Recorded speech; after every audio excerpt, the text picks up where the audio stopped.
గతంలో ఏదైనా జరిగితే మొత్తం జగనే చేశాడు, జగనే కుంభకోణం చేస్తున్నాడు, ఆ టైప్లో ఉండేది వార్తలు. ఇప్పుడు వచ్చేటప్పటికి అధికారి తప్పు చేస్తున్నాడు, కింద స్థాయిలో తప్పు చేస్తున్నారు అన్నటువంటి వార్తలు రాస్తుంటుంది ఆంధ్రజ్యోతి. మైనింగ్ డాన్ అంటూ ఎవరో ఒక అతను చిన్న సాఫ్ట్వేర్ కంపెనీ అయినా ఆ తర్వాత మైనింగ్ అట్లా చాలా చేసుకొచ్చాడు అన్నటువంటి కోణాన్ని ప్రొజెక్ట్ చేసుకొచ్చారు. అయితే ఇక్కడ అర్థం కానటువంటి పాయింట్ ఏంటంటే, మైనింగ్కి సంబంధించినటువంటి ప్రక్రియలో ఎక్కడ తేడా జరుగుతోంది. స్టిల్ నౌ ఆంధ్రప్రదేశ్లో మైనింగ్కి సంబంధించి సగానికి సగం పర్మిషన్స్ ఆపేశారు. పోనీ ఇంతకుముందు ఎప్పుడు మైనింగ్ జరగలేదా? గతంలో జరిగిన మైనింగ్సే ఆపేశారు. ఎవరి కోసం? ఏదో అంతర్గత ఒప్పందాల కోసం. వెనకాల ఎవరో నడిపించాలి. ఎవరు ఫైనల్గా పర్మిషన్ ఇవ్వాలా? ప్రభుత్వమే. ప్రభుత్వం ఏం ఆశిస్తోంది? నిజంగా ప్రభుత్వం సంపద సృష్టిలో భాగంగా ఆదాయం ఆశిస్తే, మైనింగ్ ఇస్తే, అవి అమ్ముకుంటే, అమ్మినప్పుడు జిఎస్టీ వస్తుంది. ఆ జిఎస్టీనే కదా కావాల్సింది ఇక్కడ. అంటే ప్రభుత్వానికి పన్ను వస్తుంది. ఇక్కడ అట్లా కాదు. ప్రభుత్వానికి ఆదాయం రావాలనుకోవట్లేదు, వ్యక్తులు ఆదాయం సంపాదించుకోవడానికి తోడ్పడాలనుకో.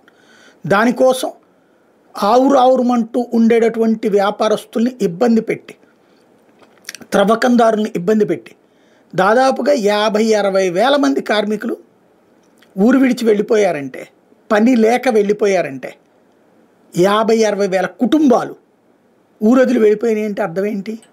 ఎక్కడున్నట్టు ఇప్పుడు వాళ్ళందరూ ఎక్కడెక్కడికో మైనింగ్కి వెళ్ళిపోతారు. మళ్ళీ వాళ్ళని తీసుకురావడాలంటే నానా తిప్పలు పడాలి.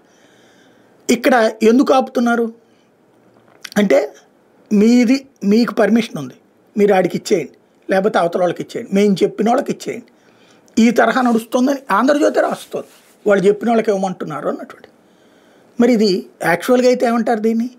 దందా, రౌడీయిజం, ఫ్యాక్షనిజం, అరాచకం, విధ్వంసం, దుర్మార్గం, రాక్షసత్వం, దోపిడీ, ఇన్ని పదాలు వాడచ్చు.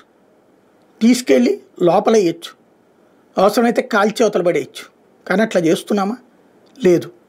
పేపర్లో వార్తలో ఒకటి రాసేసి అది ఎవరో కిందోళ్ళు చేస్తున్నారు అన్నటువంటిది. ఇంకా ప్రభుత్వం ఎందుకుంది? ప్రభుత్వం మైనింగ్ శాఖ ఏం చేస్తుంది?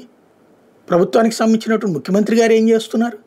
ఇంత ఆదాయం కోల్పోతుంటే, గతంలో మైనింగ్ మీద 5,000 కోట్ల రూపాయల ఆదాయం వచ్చేది ఏడాది. వాస్తవంగా చెప్పాలంటే 1,00,000 కోట్ల రూపాయల బిజినెస్ జరిగితే 5,000 కోట్లు ప్రభుత్వానికి ఆదాయం వస్తుంది. అంటే 95,000 కోట్ల రూపాయలు అక్కడ వివిధ వర్గాలకి చేరింది. అది అందులో ధనవంతులు మరింత ధనవంతులు అవుతారు, కూలీలకి పని దొరుకుతుంది.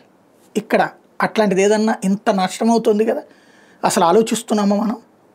స్టిల్ నౌ ఆలోచించకపోగా ఇట్లాంటి వార్తలు రాసుకుని కాలక్షేపం చేస్తున్న పరిస్థితి.